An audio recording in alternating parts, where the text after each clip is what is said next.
Hello, innovators. I am Dustin Miller, PolyInnovator. Today I'm talking with Randalyn Hill. She is a brand and strategy specialist with Ama La Vida. She is a content creator and a master of customer success. Thank you for coming on the show. I'm excited to be here. Thanks for having me. Hello and welcome to the Polymath Polycast interviews and discussions. This show is all about talking about polymathing and just content creation. We have a very wide range of subjects. I thought you would be a good guest on the show just because of the wide ranging of creative you've been able to do and the interesting aspects of creativity you've kind of gone into. So one thing I'd like to ask when we get started is to share something about yourself that no one knows about you. Oh gosh. I do feel like I'm a pretty open book, but I don't think that a ton of people know that I've actually been to the Philippines twice. So I went there and I served both for like 14 to 16 day trips within the same year, like 3 months apart. I went once and was like, I absolutely have to go back. And I went back 3 months later. That's cool. So yeah, that's a fun fact about me. Well, and I like how excited you got about it too. And then, of course, when you're like, I have to go back, you chose to actually do it and then went out of your way to actually go back again. Yeah, it was very strange. I think my parents expected, I'd pushed really hard to go the first time. And I came back and I was telling my parents about it. And I was like, yeah, there's like another trip happening in July. It was May. When I got back, and they were like, oh, well, you'll go again next year. And I was like, next year, I'm going again in July. Yeah, I love that. I'm actually planning a trip to Austin here soon too. So I think we both share that love for traveling. I do love a good travel. So some of your kind of concepts in life is to be kind and courageous. How do you feel that you like to employ that in your own life? Yeah, I think we live in a really kind of sad and upsetting and hard world. Especially, there's so many injustices that happen in sad stories, and I feel like a lot of the time they can overshadow like the good that is actually happening. And the people that are having a lot of integrity and doing the right thing when it's hard, when it's not easy, when it feels like an unpopular decision. So I try my best to bring kindness and compassion to people who are hurting, whether they're, my best friend or a stranger on the street. This morning I helped this sweet old lady catch her dog that had just happened to the leash slipped out of her hand. And I just the dog was super friendly, so I was able to walk over and pick it up and hand it back to her. But I so easily could have just been like, oh, sucks for her, bye. And so I think it's just a matter of being aware of your surroundings and then doing what you can to make them a better place for the people around you.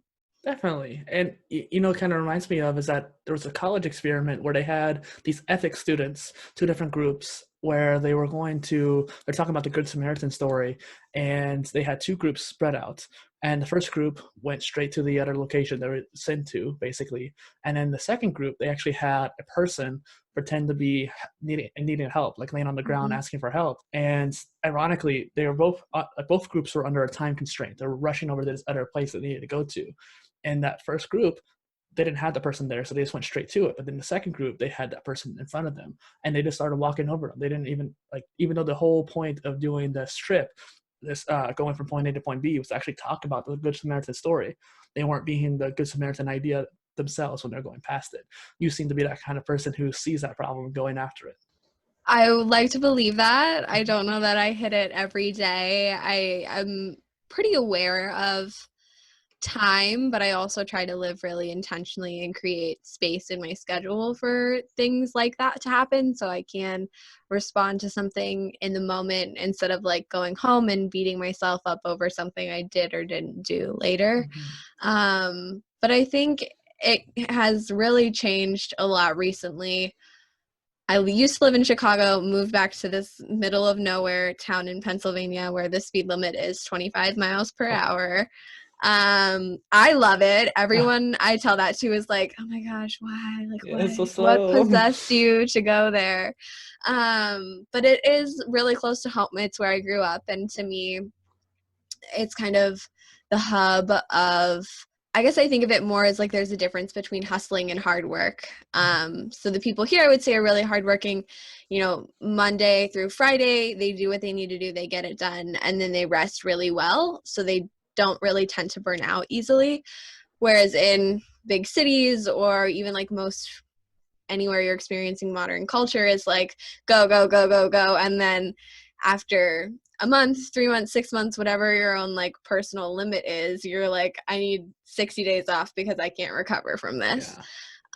So I really enjoy the balance that comes with like living intentionally, working hard, but also creating space to rest and restore yourself so you can continue doing more and doing really good, solid work with excellence instead of like burning out every other week. Yeah, definitely. And one thing I've been noticing from the things you're saying today already is that there's a high level of emotional intelligence there and self-awareness of how you feel and how you should react to that feelings as well. And I was actually talking to someone on the podcast recently about burnout and how her philosophy is trying to find the best way of doing it without having to like hustle, hard work, but being smart about it, so to speak. And I think you would like that episode, but it's interesting, that philosophy. I like it. Yeah. I mean, the more I think about it, you can hustle for a short time. It feels like the sprint. I think we are supposed to hustle in seasons, whether it's like a product launch or, you know, a big sale, like something like that. I think there are events that call us into this time of hustle where it is like all boots on the ground. We are not really sleeping. We're not really eating. Like this is what we're doing. But if that's the normal, I mean, your quality of life is just trash. Like you don't have good relationships with friends. You don't enjoy, you know, a good cup of strong coffee first thing in the morning. Like those are the things that get me through the day. So being in a place where I can't do those things is just absolutely draining to me. Definitely. There's probably a lot I can learn from you there. I've been in that kind of hustle zone where I haven't been resting much. But one thing I think that we both kind of agree on is we know that when we need to rest, we do. So like when there's a video game that I want to play, I don't give myself too hard of a time if I'm choosing to do that instead of maybe editing a video that's due in 5 days or something like that. And so I get that. Kind of going into some of the questions here. One of the first things I saw when I came across you online is that your exclamation of, I like to eat big ideas for breakfast. What are some big ideas that you're thinking of or like to talk about? Yeah, I mean, I could go on and on with big ideas. I think most recently I am in, I wouldn't say like big idea withdrawal, but I'm definitely working on a couple projects that have just like sucked the big ideas out of me right now. I'm like full on execution mode on some things instead of ideation. But with that, I mean, some of the big ideas I consistently come back to are either like something educational. I think a lot about books that I read, and I'm just like, how do I get everyone I know and the whole world to read this book because they should. I think so. Definitely stuff around that. I think right now I've been thinking a lot. I don't know if you're familiar with the book Contagious. Sounds It's called familiar. like Why Things Catch On. I think it Yeah. was written by Jonah something, or it starts with a J. And it's basically like hit their 6 principles or observations as to like why something becomes a trend or catches on, or how people can create something that markets really easily and becomes something that's really recognizable. And so with that, in addition to what I like to think about education and spreading resources lately, I'm just like, now I understand why so many things like don't go places. So I've definitely seen myself when I talk about those resources or books that I love now, I always am like sprinkling in one of their kind of like tricks to help make the message a little bit more meaningful. And I'm like, oh, and I don't know that I've like officially succeeded in actually changing anyone's mind yet. But, you know, maybe someday down the road in 20 years, some random person will come up to me on the street and be like, I read a book because you told my friend so-and-so, who told my friend so-and-so, who told my friend so-and-so to read. Yeah. Paying it forward, so to speak. That's totally my cup of tea, Randalyn. And I think that what you said there resonated with me too, sharing resources. I was actually on a podcast with somebody and we ended up talking for an hour after the recording because we had these resources that we kept sharing with each other. Oh, you would like this. Oh, you'd like this. And you know what's funny? I was actually going to ask what kind of book you were talking about. And Contagious sounds familiar. I'll make sure I look it up after this. That sounds really cool. Yeah, it was really interesting. It was a pretty short read, and it has literally changed the way that I view the world.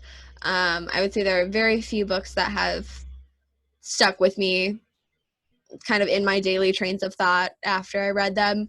One of them being Freakonomics, one of them being Contagious, and the other being like the 22 Immutable Laws of Marketing. And it's just like everything that I see now like sparks a point from one of those books. They're just like, the world is an insane place to be. Definitely. I got two that you might like. One of which was referred to me by another marketer that we might resonate with. It was called Predictably Irrational, and how people react to kind of advertising kind of thing. And then there was another one that's not marketing related, but kind of more generalistic, the 48 Laws of Power. So understanding power dynamics and how you might situate yourself to be in the gain or win-win scenario if you want to do game theory kind of thing. Oh, that's interesting. Those are both interesting. I'll have to look those up. So obviously you're into marketing and branding, and overall, I would just say the digital footprint. What does that mean to you? Yeah. Well, digital is everything.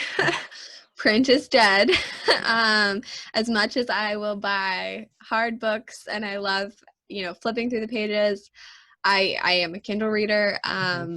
It is what I have become. When I think about digital presence and branding, I think of it as a way to show the world who you are. I think before, nobody really knew us except our friends, and they knew that maybe we were like really trustworthy, or we loved mischief and like to make people laugh and whatever. But there wasn't an opportunity for us to connect with people that we didn't directly know or encounter daily. So I think about digital presence and footmark as like leaving a legacy for people to get to know who you are, what you can do, why you're interesting. I think every human being on the planet is interesting for one reason or another, if not multiple. So finding a way to kind of share those interests and talk about things in a really discussion-based way is what I love most about the digital world. Definitely. And it's interesting how we can dramatically share ideas and resources, like you were saying earlier, now that we have this new tool, so to speak. Because even though the internet's been around for a while, the way the internet has been evolving, Web 2.0, Web 3.0 with social, and now we're approaching that Web 4.0 with Internet of Things devices, it's definitely interesting how everything's getting more and more interconnected, and how we are getting more connected. We probably wouldn't have been able to have this call 10 years ago, even though the technology was there. Someone earlier on the podcast actually was mentioning that to me, how Skype's been around for over a decade. This technology has been around, but the actual societal norms of you and I hopping on a call, recording a podcast, that kind of thing is relatively new. Right. It's actually so funny you mentioned that. I saw a LinkedIn post from a marketing friend the other day, and they were like, we've all forgotten about Skype. They've been around since the early 2000s. Zoom came out of nowhere and stole their lunch money. Yeah. And I was just like, that's so beautifully said, and incredibly accurate. Well, what's funny is that I've actually had a lot like worse times with Skype over the years, where there's a little bit more wonky, I think, than Zoom is. Zoom has had a lot of issues, especially with security, and as we we're talking about before the call, like having different rooms not meeting up together, even though it's supposed to be the same person. And then, but like Skype's had weird situations where it doesn't notify you, or just, I don't know, the recording's not as good, it's more compressed, that kind of thing. I don't know. I agree though. They definitely stole their money. Skype could have been on that much quicker. They for sure could have. I do feel like Skype was the first FaceTime, so it was primarily based for like B2C world, person-to-person communication, instead of, for lack of a better word, like the business world, networking, meetings, etc. So as Zoom, even going back to when Zoom launched as a company, they did it as a platform to host meetings and trainings. And like I went to a charter school online, so we did a lot of like online classes, so we used Zoom. So it was just like they set up in a way to like not set them up for success in a pandemic, but like that's what they did. They were like, if the world's ever going to have a pandemic and every business on the planet has to go remote, we're going to establish ourselves as like what a remote workforce needs, whereas Skype was so personal. Behind. Well, I would even say behind, like they didn't change, and you can even notice Google Hangouts changing as well. They started changing their to be open to more people, because they're like, we want to get on this trend. They might have been not first like Zoom, but they want to get on it. So kind of going back to the question here, I was curious because for those who are unaware, what does it mean to be a strategy and brand specialist? It means a lot of fancy words. No, it sounds like a lot of fancy words. It really just means that I kind of take our marketing from ideation to implementation. So I work hand in hand with the CEO at the company I currently work at, Ama La Vida, to kind of strategize how we're going to grow the company. What are we doing with lead generation? What are we doing with lead conversions? What is our messaging? How are we keeping it really clear? And then from there, once we get clear on those things, translating that into what it means for our brand as a whole. So what do we take, these goals and these kind of storylines, and how do we implement them on social media? And then even more niche, like on each channel, because we know that Instagram and LinkedIn are two very different things. You have to approach them incredibly differently to get, the same success metrics.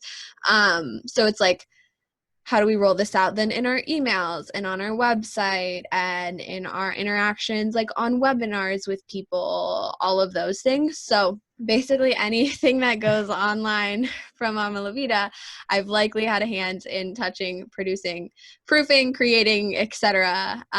If not, I have done it single-handedly. I love it. And I remember when we first met, we jumped on a call and talked a little bit, and we nerded out on marketing and stuff like that. And it's interesting how just each platform has different limits. I think that's like the first thing people should realize is that I actually approached Facebook's limit one day. It's like 3,000 characters, something like that, which this was like a really long post. This was like, 5 years ago at that point. But it was interesting how that came up. And then Twitter just doubled their limit recently in 2018, something like that. So it's interesting how that can be a big difference. And then you have the whole contextual thing, like who is the audience on that platform as well. Yeah, that's the other thing that's been really interesting is kind of sharing content that's both relevant to our audience, but also engages them potentially in a new way. For example, like LinkedIn, primarily a business platform. We use it a lot to talk to either people switching career transition or like making a career transition, people who are leading teams, and then occasionally we'll do it for like executives who could learn or polish off their leadership coaching skills.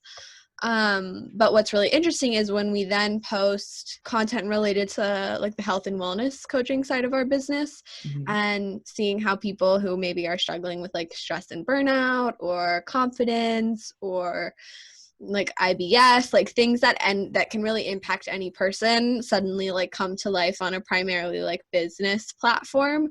So it's been really interesting to kind of try content maybe not specifically tailored to that direct audience on other platforms and see how it performs.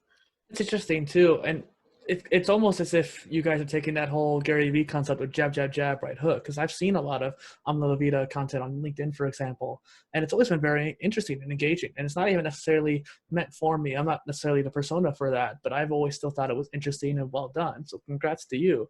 Well, thank you. Yeah. And so it's just interesting how that can be contextual. And you don't seem like you guys try to sell too hard either. You're trying to help and you're trying to provide value. Yeah, for sure. If anything, that's the one thing I talk to my boss about a lot is like, we need to get a little stronger on ourselves. Just, like doing some like basic analytics. So it's like, we have so many people coming to the website and never buying anything. We can do better. Yeah.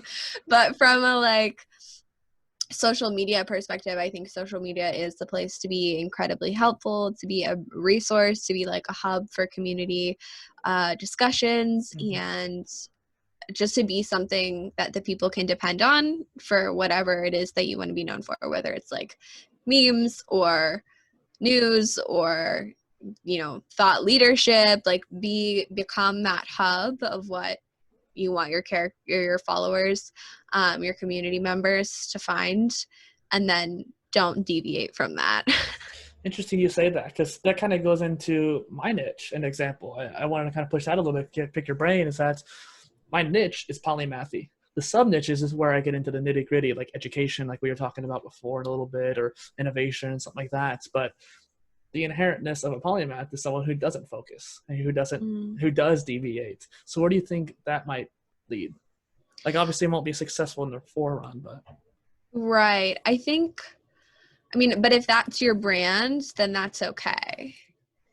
I think what I'm saying is if you're, for example, a chiropractor, people are coming to you because they want advice on how to change their posture when they're sitting so they have less back pain, how to sleep better so they have less back pain, how to walk better or jog better, or whatever activities they like to do, like perform those with excellence to increase their quality of life. They don't care if you really love cat memes. Yeah. Like, that's not what your people want. But I think if you build an audience around the concept of being a deviator, of touching on all of these things, of being incredibly interested in any subject under the sun, and that's what your people know to love and look for, then I think it works. I love that. And I'm glad I asked too, because it's just interesting to see people's perspective on that. And I think there's a lot of people who are more of that jack of all trades mindset too. Polymath's not really jack of all trades per se, but that kind of generalist idea. And they always see these experts who are saying, focus, focus, focus, niche down, niche down, niche down. And you have to at first. And I've even said that myself, but it is interesting to think about how people might approach that like that. So considering your brand and whatnot, how do you feel that you want to be approached? What do you be known for? We can get more into the details in a minute, though. Yeah, that's a great question. I think my brand has changed a lot over the past 3 years, and I think it will continue to change with me as a person, both on like the personal brand of things and what I can do as a professional. But for right now, what I kind of keep coming back to is copywriting, long form and short form, and then photography. I will say I'm kind of trying to step out of the photography world just a little bit. It's not, I'll say that I still love it. I just feel a little overwhelmed with it lately. Yeah. It's also one of those things, like, I love going and shooting the photos, but I hate sitting down and editing 700 photos. Like, it's just not my jam. So until I can find some ways to like automate or hire out someone to do that kind of editing for me right now, I'm trying to slow down on that. But yeah, I think the other thing that I've kind of done some work in and established myself as is some copywriting. And at first it was very strange to me that I was writing for a chiropractor, but here I am. I've been doing it for a year, ghostwriting for a chiropractor, and let me tell you, I've learned so much about the human body. I bet. And you know what's interesting is that I wanted you on the show because I could sense that you're relatively polymathic in a way. You're that kind of person who has many interests. And one thing I resonate with you is I've been kind of fighting myself the whole difference between personal brand versus hobby. And so there's things like you might be interested in photography. There's a certain kind of graphic design that I like called spriting. That's a hobby for me, but it doesn't have to do with anything with my personal brand. And I think that's kind of the same thing going for you, where you can put it off to the side. You don't have to necessarily be known for that, but you still could be if you wanted to down the line. You have the history for it. Yeah, for sure. I think that's kind of where I'm landing, even with like my socials, even though I'm not necessarily like talking about being a photographer. I 9 times out of 10 will post really high quality photos that show that I am kind of like, I know what I'm doing with the camera. That way, if I woke up then tomorrow and was like, actually, I want to be a full-time photographer, people could look and be like, oh yeah, no, she actually does pretty good. So it is a different, like, it is something that I can still do for fun or like keep active, keep those creative juices flowing without it having to be like my main focus. Yeah, and one thing you kind of made me think of, you're talking about automating it. I know that from my knowledge of photography, which is limited, but I know that a lot of photographers have a certain kind of LUT or color scheme they like to follow. Like, let's say like teal and orange or teal and yellow, that like they follow that same one for most of their photos, and they keep that same cohesive style. If you could define what that style is for you, which you might have already, and then use a Python script to just apply that to a whole bunch of photos automatically. So if you put it in a folder, the Python script automatically applies that filter or style to that photo, then boom, you have it automatically done. Yeah, so I do something similar. There is like a function in Lightroom where you can do that. Hmm. I do always like then go through every photo individually and like make small tweaks. Yeah. It's just hard. Photography, especially anything where the lighting is changing drastically, is so hard to feel really consistent unless you go in and like personally tweak every photo. So I have done a lot of like golden hour shoots, in which case like your light at the beginning of the shoot looks very different from your light near the end, just based off of like where it's coming from and the settings you need on your camera to get a good shot. So like there's a lot you can do when you're shooting to make post like in production easier, Mhm. but I still have to go in and like check everything. So I think what my biggest holdup is sorting through when I take 700, 800, 900 photos in a shoot, the ones that I like actually want to edit, because the reality is like, you know, someone's kid isn't looking in Yeah. these 5 photos and they're finally looking in the 6th, or like this one's blurry or whatever. Right. So it's just like that process of paring everything down to actually get me to where I can like work with it with a sizable number of photos is what I would like to be like, here's my flash drive. Somebody Just do it filter for through. me. Yeah. Well, we were talking about that with the whole editing too of videos beforehand. It's like I totally Yeah. understand. So on your wonderfully branded personal brand website, you have this idea of creating culture, cultivating change. What does that mean to you? Yeah, I think some of it's a little bit of what we talked about earlier around like being kind and having courage. It's approaching the world in a way where you know that you can impact it, because you can. Like we can do something that matters every day, or we can sit idly by and do nothing. So I think about who I want to be as a person, and I want to be someone who does create culture and make change happen. And I think that comes from being a person. Like Yeah. we don't all live Instagram highlight real lives. So be about what you actually are. Like be Mhm. vulnerable with people, share your struggles, talk about what's going on, the deep, dark, scary places. Yeah. Like we all have them, so talk about them. And when you make those really human connections with people, you can impact their life and allow them to impact your life in ways that you maybe couldn't have ever fathomed before. Yeah, that's one perfect example is having guests like you on the show, where I can have someone expand my mind for an hour, expand the minds of the audience that listens in. And I think that I've grown exponentially as a person, spiritually and mentally and philosophically. It's because I had people like you on the show and be able to talk to people and get to pick their brain. Yeah, I love that. So, what is creating culture then, do you think? Is it contagious ideas or what? I think it's contagious ideas, and I also think a component of it is the tangible side of culture. So yes, culture can be trendy, it can come and go literally in the snap of a finger or the send of a TikTok, Mm. um, but the culture that lasts is like culture that reaches in to your life and like pulls at your heart and is like, Mhm. no, pay attention to me. And I think those kind of things come through human connection. So it's going out into the world, it's traveling to different places, it's having different experiences, it's becoming somebody who listens first and answers second, it's somebody who cares more about the person in front of them than about the 5 other things that they need to do later today. Like Yeah. the ability to be present in the moment with someone, or to stay focused on the task at hand, I think are big elements of culture. And I know that it's really hard, but I see culture as something that we shape daily.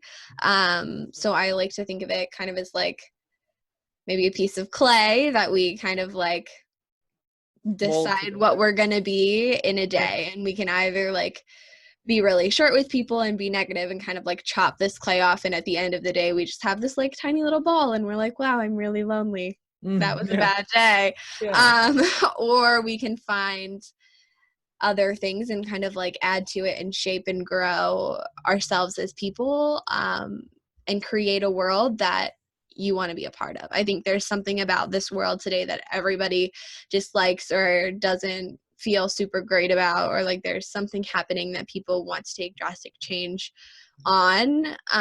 So to me, creating culture is about moving that needle one direction, one point in the right direction, and doing it again the next day and the next day and the next day.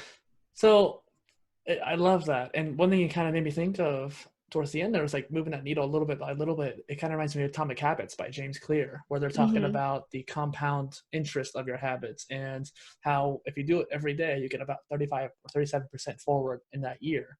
And so how do you think that your habits or systems can help not only create culture, but create yourself as well?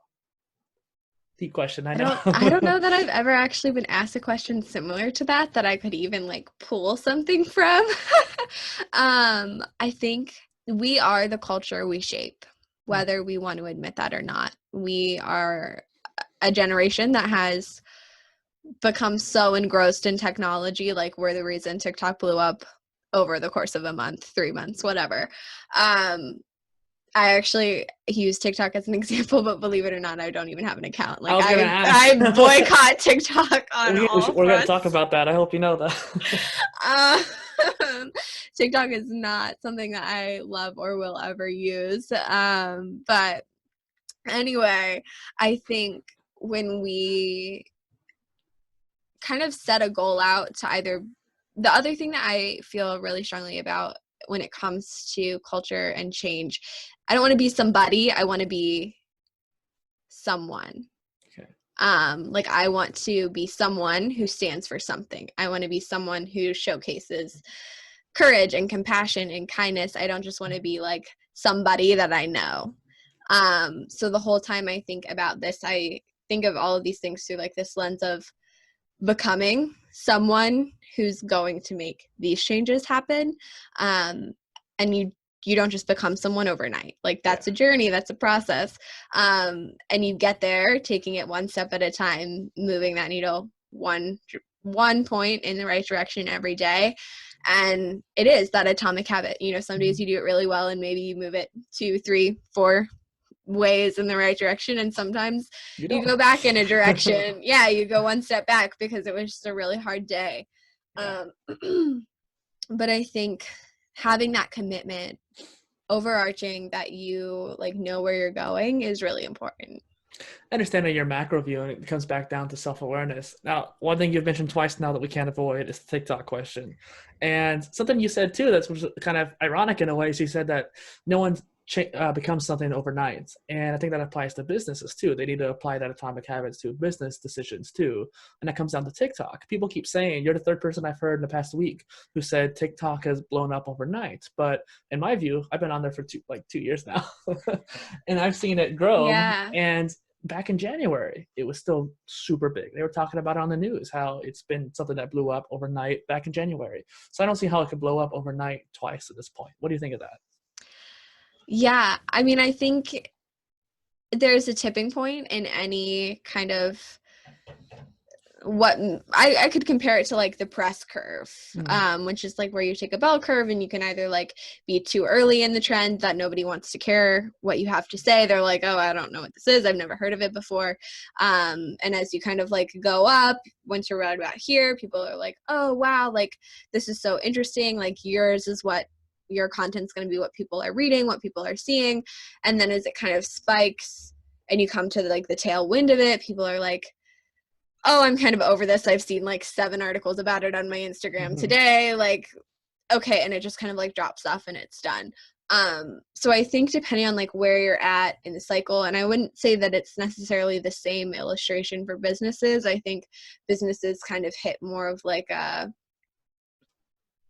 hockey puck stick growth, where it like kind of starts out small and then eventually there's like a tipping point where whether they get like just enough, like they get their 1,000 true fans who just start spreading the word, they get, you know, that one celebrity endorsement, like they get their breaking point and then it becomes like that's where they take off. And I think that's the same with like small businesses as well, whether it's like a trend or a product or whatever. Those first couple, you know, customers, products, orders, whatever it is, are going to come in pretty slowly. I mean, they're going to build over time.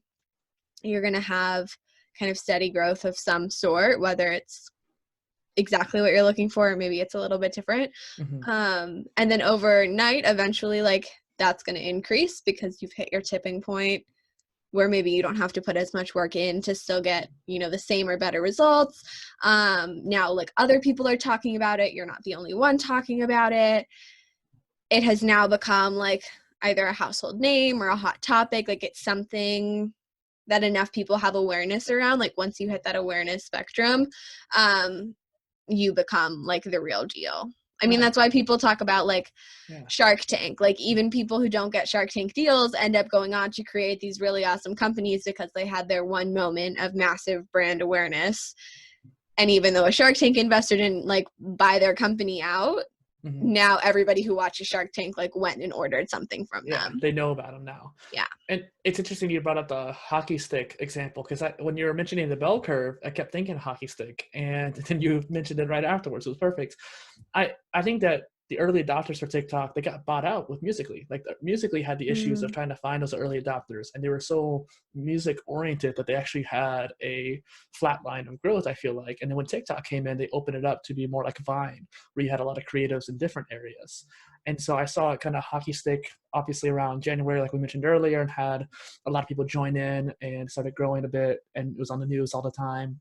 And then I've been talking to a lot of people about hypergrowth lately because of this economic downturn, because of the whole global pandemic, at least at this current point of recording. There's a lot of companies who are adapting to change really well. And I don't think TikTok really is very well, but they had people like us who are adapting. Well, maybe not you per se, but people who are stuck at home. People who are stuck at home are like, I want to be on TikTok now because I'm in quarantine. And so they had another hockey stick because of that. So it's interesting you mentioned that. Yeah, I definitely I think TikTok was a growing trend even before quarantine. I saw it as something, I saw a couple businesses be early adapters of TikTok, but primarily saw it being teenagers doing random crap like Vine. Very similar storylines there. You know, some YouTubers, people who already had brands and influence, I felt like were the first people I was seeing on TikTok. And then as quarantine hit, I also think some of it was people were running out of things to stream. Like, they'd watched all the Facebook videos in the like, you might like these videos section. They'd watched them all in Instagram. Like, they'd watched IGTV, they'd watched all of Netflix, and they're like, okay, what's next? TikTok it is. Here we go. Well, and sorry, you broke up there. No, go ahead.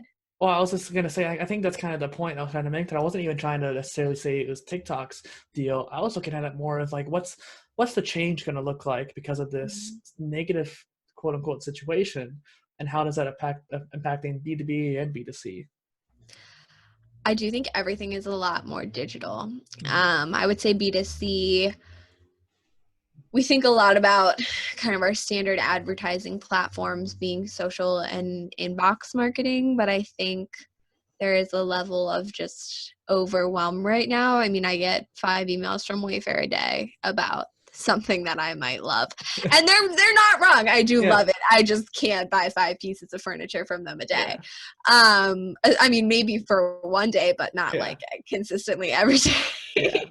But I think there is a lot of overwhelm right now with big brands who have, maybe for lack of a better word, overcorrected to an entirely digital world, who are just, I mean, I'm sure Wayfair is still getting, I mean, I own stock in the company. I can tell you they are getting really great numbers. My stock has just gone up as everyone's at home with furniture that they no longer love and have thought about replacing for forever. But I do think that some of the smaller businesses have had a really hard time keeping up on the B2C side because it has become such a saturated world, whether it's, you know, Facebook ads, Instagram ads, whatever it is. Your people are seeing 700 other offers in 5 minutes, not even like in a whole day. So it's really come down to lately what I've seen is a lot of very community oriented content. So really building trust with your followers and your people, and then convincing, I wouldn't even say convincing is the right word, but through that trust, then bringing up who you are, what you do, why you do it, and how they can support you, in place of just being like, here's a product, buy it. Yeah. People now want to know, you know, who you are, how you built it, what you use it for, like what inspired you to build it, all of this other stuff. So I would say B2C companies, especially smaller ones, have had to take a really personal approach with their marketing lately, just so they can stand out from the crowd and be a little more looked at, and like they can stop the scroll instead of just being something else that someone sees. I would say B2B has been really interesting. I would say it just really goes to the first adapters. I mean, we think of, I think of the 22 laws of marketing, and the first one is the law of leadership. Like, it's better to be first than better. Yeah, that's true. First mover advantage. People don't really care about a product that's different. They want a product that's better. So if you're not first and you're not better, no one's buying what you're selling. Like, I hate to admit that, like, hate to say that to you and break that news, but like, that's just the reality of it. So I think any business that was incredibly quick to adapt on the B2B front, to be the first ones out there with something, one, supportive of the situation, and two, empathetic towards it, provided a really compassionate solution. Those are the companies that are thriving right now in the B2B space, because they got out there first, they said something that resonated, and now they're swimming in thousands of dollars of new revenue. I love it. So pivoting a little bit, I love what you said before. Something I ask all of my guests on this show is, what is a polymath to you? I feel like the word is kind of fluid in my vocabulary. I think the more that I learn and encounter, like the more my definition of a polymath changes. I would say that maybe to like encapsulate how I currently feel about it is just like, I think for me it's a little bit like being consistently curious. I think so. I don't know that I would just like, that would be a great definition of it, but maybe that's how I would like describe the personality of a polymath. I think what makes them really interesting is we know a little bit about a lot of things. And there are some things that we do know a lot about, but for the most part, we're just kind of like this wealth of high level knowledge that can be then applied in so many different worlds and arenas. Like, if you know a framework for anything that's interesting, whether it's like giving feedback or writing a blog post or creating a headline or like an email subject line, like if you know a framework for any of those, it doesn't matter if you're working at a massive company or running your own business or somewhere in between, you're automatically like going to be great at your job. So that's what I love, is like finding the things and adding as many tools to your tool belt as possible, so that way no matter where you are, you're like well equipped to handle the situation. Yeah, a curiosity framework, if you will. Yeah. And I like that too, because especially considering you're a creative background too. When I ask that question, I always go in with an open mind, because I always think that each person that comes in and gives their own opinion on it, it's not even the definition, it's more of a feeling that I'm looking for. And I think you gave that too. And I love the curiosity aspect. That's like one of the best polymaths people can think of is Leonardo da Vinci.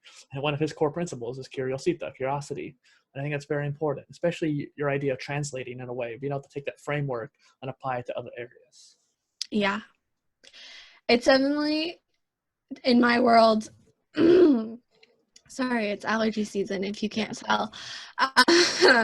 In my world, I think it's a lot of understanding something and applying it in an unrelated context. So it is that translation piece. I think of it a lot as like, you might be good at something because you can execute on it, but you're great at it when you can teach someone else.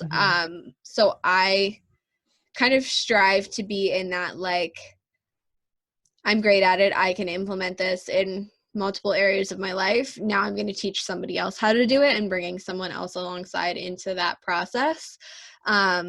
and kind of like sparking the curiosity in their own world in some sense. But that's how I would, yeah, I think that's where I stand on it. I love it. And this kind of leads into your like creatives community as well. It does. Yeah. So the Cre8tives Community has been basically like 110% a passion project. It has helped my heart get through a lot of like easy and hard times, and has kind of been like a place where I like outwardly process things. But it's been super fun. And basically it started in January of 2019. It was a newsletter that went out monthly. It asked 8 questions to help kind of develop and refine your creative process. What I notice a lot when it comes to individuals, people who call themselves creatives, they have a really hard time communicating a few things to their audience, usually something around the like what I actually do, why you should care, and what it matters, like what I'm trying to tell you through this piece of art. Whether that piece of art is like a song or a painting or a photograph or copywriting, written words, whatever it is. And so I kind of started this newsletter to kind of help people start thinking about that. Creativity is about consumption, and like there are some tons of books that talk about like the laws of creativity. But for me, creativity has never been about the output. It's always been about the input. And when you think about being creative, if it is about the output, every painter could look at a painting from some famous artist and like replicate that and be just as famous. But they can't, because they haven't like built up the input that they need to produce that level of output.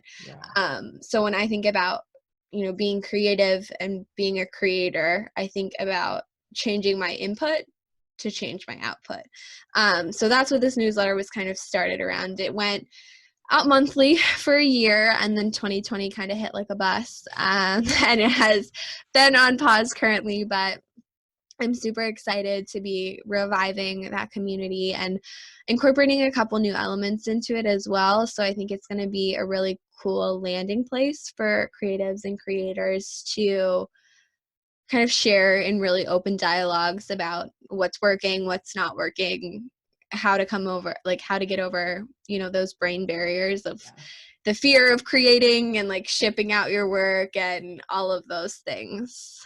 Yeah, I love it. I think we're on the same wavelength too. I actually created a PolyInnovator community around the same kind of idea of the input versus output. I think that's a very important concept that you're employing there, and being able to teach yourself and learn or have someone teach you, like you're kind of doing with some of your community there. What is some of the endeavors you're working towards for that community? Yeah, so that community obviously will be relaunching the newsletter. That'll continue to be free. And then I'm in the process of building out a Patreon right now. So I'm going to have a couple of different options on there. I'll have an online only option where people will get access to all of my newsletters. They'll get them early. Instead of going out on the 15th, they'll get access on the 8th. Since it's in my name, the Cre8tives. And then they're also going to get access to some exclusive interviews. I'm starting a podcast-esque like series, interviewing creatives that I know about their own creative processes and putting some application real life stories behind, the questions that I'm asking and the thought processes I'm addressing. And then the other tier of that is actually going to I'm super excited about this. I'm not 100% sure how it's going to work yet, but I'm just absolutely determined to make it happen because I feel so strongly about it. The second tier of that Patreon is going to be a part of a group and self-reflection study quarterly. So it'll be a 6-week study quarterly. If you're part of that second tier, it'll be sent automatically to your mailbox. It's like a hardbound book that you go through individually. And then each week we circle back on the Patreon to talk about what you learned, what you took away, what you're going to implement moving forward. So like I said, I have not figured out all the printing yet for those things because I do feel really strongly about it being tangible, but I am bound and determined, literally pun intended, to make it happen because it is probably what I'm most excited about, relaunching this community. I love it. And it's interesting how you're so passionate about it and how you're trying to create this like coaching aspect behind it too, and making sure that it's physical, tangible things that people can experience. Perhaps we can talk more about that later too. I might be able to give some ideas, something like that. So where can people find you then? If they want to join that newsletter or join that community, where can they find you online? Yeah, that's a great question. You can find me in a lot of places except TikTok. We're gonna No, have to get you on there, I tell you. no, I tell you what, their privacy policy gives me Oh all yeah. sorts of, heebie-jeebies. I can't, man. I don't even use Apple Pay. Like, Yeah. I can't. Anyway, you can find me on the socials, Instagram and Twitter at Randalyn Hill, or at Cre8tives, Cre8 TIVES.co, Okay. on Instagram and Twitter as well. And then my personal website is just randalynhill.com.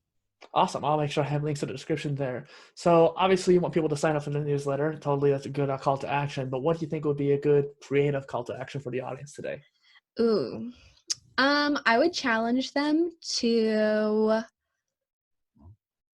take a second and get out a pen and paper, Mhm. write down 5 things that scare you and 5 things that you want to do. And if anything that scares you affects one of the things that you want to do, find a way to overcome that fear. Oh, I love that. And it kind of reminds me of the philosophy I've heard recently where if you're creating something and someone can get such a benefit out of that, but you decide that, oh, I'm procrastinating or you're not creating it, who is suffering from you not creating that? That might be a fear to kind of take into account as well. I love that. Yeah. I think there are a lot of people who are afraid of quote unquote public rejection or the opinions of others. But to be a creator is to be exposed to that. Mhm. And if it's something that you're afraid of, but you have, a story inside of you that needs to be told, I think it's something you have to actively work on overcoming, because the world needs to hear Yeah. what you have to say. So yeah, I love that. I agree. The world needs to hear what you have to say. That's great. Thank you for coming on, Randalyn, to the Polymath Polycast. I've loved it. Thanks for having me.